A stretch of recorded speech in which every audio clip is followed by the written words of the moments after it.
Yohanes 10 ayat 11 dikatakan di sana, akulah gembala yang baik.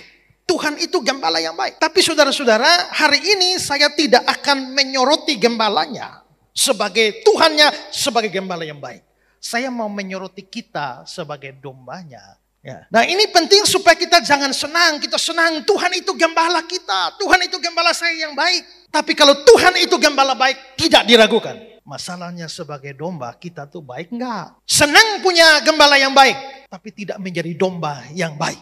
Ya, itu sesuatu yang pincang. Ini penting ya, karena kita bisa melihat untuk menjaga keseimbangan antara apa yang menjadi bagian Tuhan dan apa yang menjadi tanggung jawab manusia. Kepincangan di dalam melihat apa yang menjadi bagian Tuhan dan apa yang menjadi tanggung jawab manusia itu seringkali membawa pada ekstrim-ekstrim di dalam hidup ini. Ada orang yang berpikir bahwa Tuhan sudah memelihara saya, Tuhan janji memelihara saya, maka saya tidak perlu kerja. Itu ekstrim. Sebagian orang bekerja mati-matian, menghabiskan seluruh hidupnya untuk kerja, dan tidak sadar bahwa sebenarnya di atas semuanya itu keberhasilan adalah bagian dari Tuhan. Itu kepincangan. Karena itu seorang teolog namanya Arthur Wapping dalam bukunya Sovereign of God, dia mengatakan begini, dua hal tidak perlu diperdebatkan. Allah itu berdaulat, manusia bertanggung jawab. Menekankan kedaulatan Allah tanpa juga memelihara pertanggungan jawab dari makhluk ciptaan cenderung kepada fatalisme. Terlalu memperhatikan pemeliharaan tanggung jawab manusia sehingga tidak mengindahkan kedaulatan Allah sama dengan meninggikan makhluk ciptaan dan merendahkan sang pencipta. Di dalam kekristenan ada satu doktrin yang namanya doktrin providency of God. Kedaulatan Allah. Allah berdaulat atas segala sesuatu. Apapun yang terjadi di kolong langit ini semua ditetapkan oleh Tuhan. Tuhan berkuasa mengatur semuanya. Tidak ada hari-hari yang tidak dibentuk dan ditentukan oleh Dia. Tapi pada saat yang bersamaan, Alkitab juga mengajarkan manusia bukan robot. Manusia tetap mempunyai tanggung jawab yang harus dilakukan. Nah, seringkali ada orang yang menyerahkan semua pada Tuhan, melepas tanggung jawab. Sebagian yang lain melakukan semuanya dan tidak memberi ruang kepada Tuhan. Tidak bisa. Pernah saya seminar pemuda-pemuda, lalu ada orang tanya, Pak Pendeta, apakah kita itu harus berusaha mencari jodoh atau berdoa saja? Dan Tuhan kasih. Lalu saya bilang berdoa dan usaha cari. Lalu dia bilang, Pak, tapi bukankah Adam itu tidak cari jodoh? Adam itu hanya diciptakan oleh Tuhan terus ditidurkan oleh Tuhan. Begitu Adam bangun, Tuhan telah membentuk seorang perempuan. Jadi nggak perlu cari Pak Pendeta.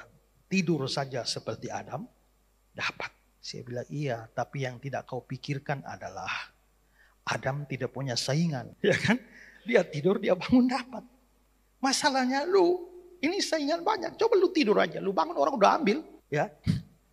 Jadi kita bisa melihat bahwa ada bagian Tuhan, ada bagian manusia. Saya mau beri contoh, misalnya Mazmur 127 ayat 1. Coba saudara perhatikan ayat ini. Jikalau bukan Tuhan yang membangun rumah, sia-sialah usaha orang membangunnya. Kalimat pertama saja. Jikalau bukan Tuhan yang membangun rumah, sia-sialah usaha orang membangunnya. Yang bangun rumah siapa? Menurut teks itu. Jikalau bukan Tuhan yang membangun rumah, yang bangun siapa? Tuhan. Sia-sialah usaha orang yang membangunnya. Yang bangun siapa? Jadi Tuhan yang bangun atau orang? Tuhan bangun, orang juga bangun kan? Oke, kalimat kedua. Jikalau bukan Tuhan yang mengawal kota, sia-sialah pengawal berjaga-jaga. Jikalau bukan Tuhan yang mengawal kota, siapa yang kawal kota? Tuhan. Sia-sialah pengawal berjaga-jaga. Yang jaga-jaga siapa? Pengawal. Jadi kalau pengawal berjaga, tapi Tuhan gak ikut jaga, kebobolan juga. Tapi karena Tuhan yang jaga, gak usah pakai satpam, kebobolan juga. Ya kan?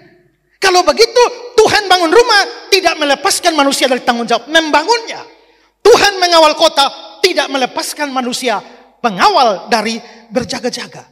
Jadi kita bisa lihat ada janji Tuhan, tapi janji Tuhan itu tergenapi melalui tanggung jawab manusia.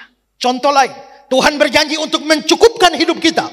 Matius 6 ayat 25 berkata, Aku berkata padamu, jangan khawatir akan apa yang hendak kamu minum, apa yang hendak kamu makan, apa yang hendak kau pakai. Jangan khawatir.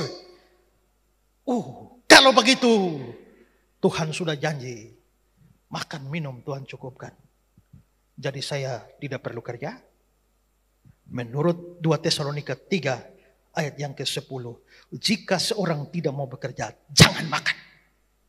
Berarti ada pemeliharaan Tuhan. Tapi manusianya tidak bisa pasif. Tuhan berjanji bahwa dia akan memberikan kepastian keselamatan kepada orang percaya. Dalam Yohanes 10, 27-28. Domba-dombaku mendengar suaraku. Aku mengenal mereka. Mereka mengikuti aku. Aku memberikan hidup kekal pada mereka. Dan mereka pasti tidak akan binasa sampai selama-lamanya. Mereka pasti tidak akan binasa sampai selama-lamanya. Pasti. Bahkan Roma 5 ayat yang ke-9. Kita pasti diselamatkan. Ayat yang ke-10. Pasti akan diselamatkan. Kita pasti selamat. Tapi apakah kita pasti selamat? Berarti kita hidup seenaknya? Tidak. Karena ada tanggung jawab. Wahyu 2 ayat 10. Hendaklah engkau setia sampai mati. Aku akan mengaruniakan padamu mahkota kehidupan. Matius 24 ayat 13. Tetapi orang yang bertahan sampai kesudahannya akan selamat. Maka ada yang menjadi bagian Tuhan. Tapi ada yang menjadi tanggung jawab manusia. Melepaskan semua bagian Tuhan, mengabaikan tanggung jawab, itu pincang. Melakukan semua dan tanpa melibatkan Tuhan, itu juga kepincangan. Jadi kekristenan menekankan kedaulatan Allah di satu sisi, tapi berjalan bersamaan dengan tanggung jawab manusia. Itulah sebabnya Tuhan itu gembala yang baik, itu bagian Tuhan. Tapi manusia harus melakukan bagiannya, yaitu harus juga berusaha jadi domba yang baik. Jangan Tuhannya baik, dombanya kurang ajar. Kalau gembala kita sudah pasti baik, gak usah diragukan. Tapi sebagai domba seringkali kita tidak baik atau jadi domba nakal, ya, atau domba yang keras kepala. Karena itulah maka kita bukan hanya menyoroti Tuhan sebagai gembala yang baik, tapi juga perlu belajar menjadi domba yang baik.